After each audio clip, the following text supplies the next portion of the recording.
अयोध्या में Shri Ram international airport बनकर हुआ तैयार। 25 दिसंबर को प्रधानमंत्री के कर कमलों से होगा उद्घाटन। अयोध्या में बन रहे 4 लेन के धर्मपथ को 8 लेन का करने का प्रस्ताव। प्रवेश द्वार के शीर्ष पर रथ पर सवार दिखेंगे सूर्यदेव। काशी विश्वनाथ धाम स्थित कॉरिडोर की मनाई गई दूसरी वर्षगांठ। फूलों से बना विशालकाय शिवलिंग रहा आकर्षण का केंद्र।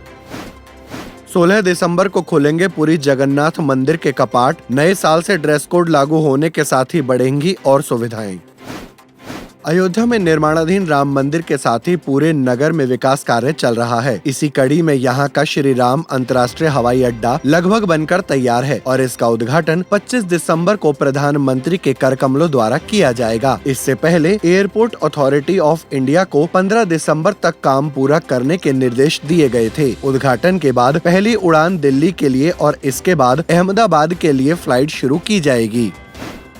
रामनगरी अयोध्या में बन रहे धर्मपथ को लेकर एक बड़ा प्रस्ताव सामने आया है, जिसके मुताबिक अब इसे 4 लेन से बढ़ाकर दोगुनी यानी 8 लेन का करने की योजना है। बताया जा रहा है कि यह प्रस्ताव तैयार है, जिस पर शासन को निर्णय लेना है। विस्तार के बाद धर्मपथ अयोध्या का पहला 8 लेन वाला मार्ग हो जाएगा। इस मार्ग के प्रवेश द्वार के शीर्ष पर सूर्यदेव रथ पर विराजमान दिखाई देंगे। दीवार पर रामायण के प्रसंग भी उकेरे जाएंगे, जिससे अयोध्या की आध्यात्मिक आभा की झलक मिल सके। प्राचीन अयोध्या सूर्यवंश की राजधानी थी।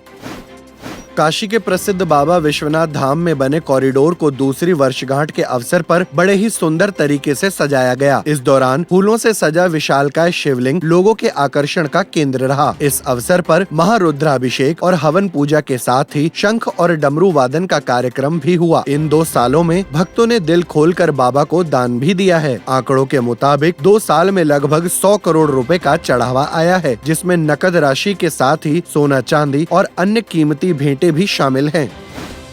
पुरी के विश्व प्रसिद्ध जगन्नाथ मंदिर में 16 दिसंबर की रात 2 बजे महाप्रभु मंदिर के कपाट खोले जाएंगे। इसी के साथ कुछ नई व्यवस्थाएं भी की जाएंगी, जिसमें 1 जनवरी से श्रद्धालुओं के लिए सात्विक ड्रेस कोड लागू किया जाना भी शामिल है। इसके अलावा दिव्यांग और बुजुर्ग भक्तों के लिए नए साल से दर्शन के लिए विशेष व्हीलचेयर की व्यवस्था की जाएगी। वहीं 17 जनवरी को मंदिर परिक्रमा परियोजना का उद्घाटन समारोह होगा।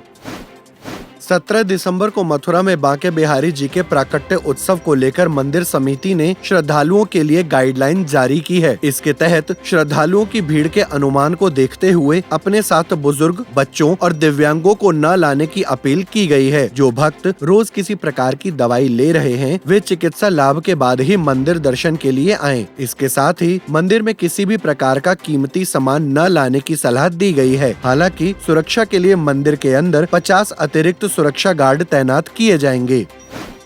प्रयागराज में त्रिवेणी के संगम पर लगने वाले महाकुंभ 2025 की तैयारियां तेज हो गई हैं। पर्यटन विभाग की तरफ से एक विशाल टेंट सिटी बनाई जाएगी, जो अरौल इलाके में 100 हेक्टेयर भूमि पर बनकर तैयार होगी। इसमें करीब 60 दिनों तक 2000 बेड की व्यवस्था होगी। टेंट सिटी में विला, सुपर डिलक्स और डिलक्स कैटेगरी में विशेष सुविधाओं सहित फूड कोर्ट, वेलनेस सेंटर, यज्ञशाला आदि की भी व्यवस्था रहेगी। साल 2025 में दिव्य और भव्य महाकुंभ की शुरुआत 13 जनवरी से होगी।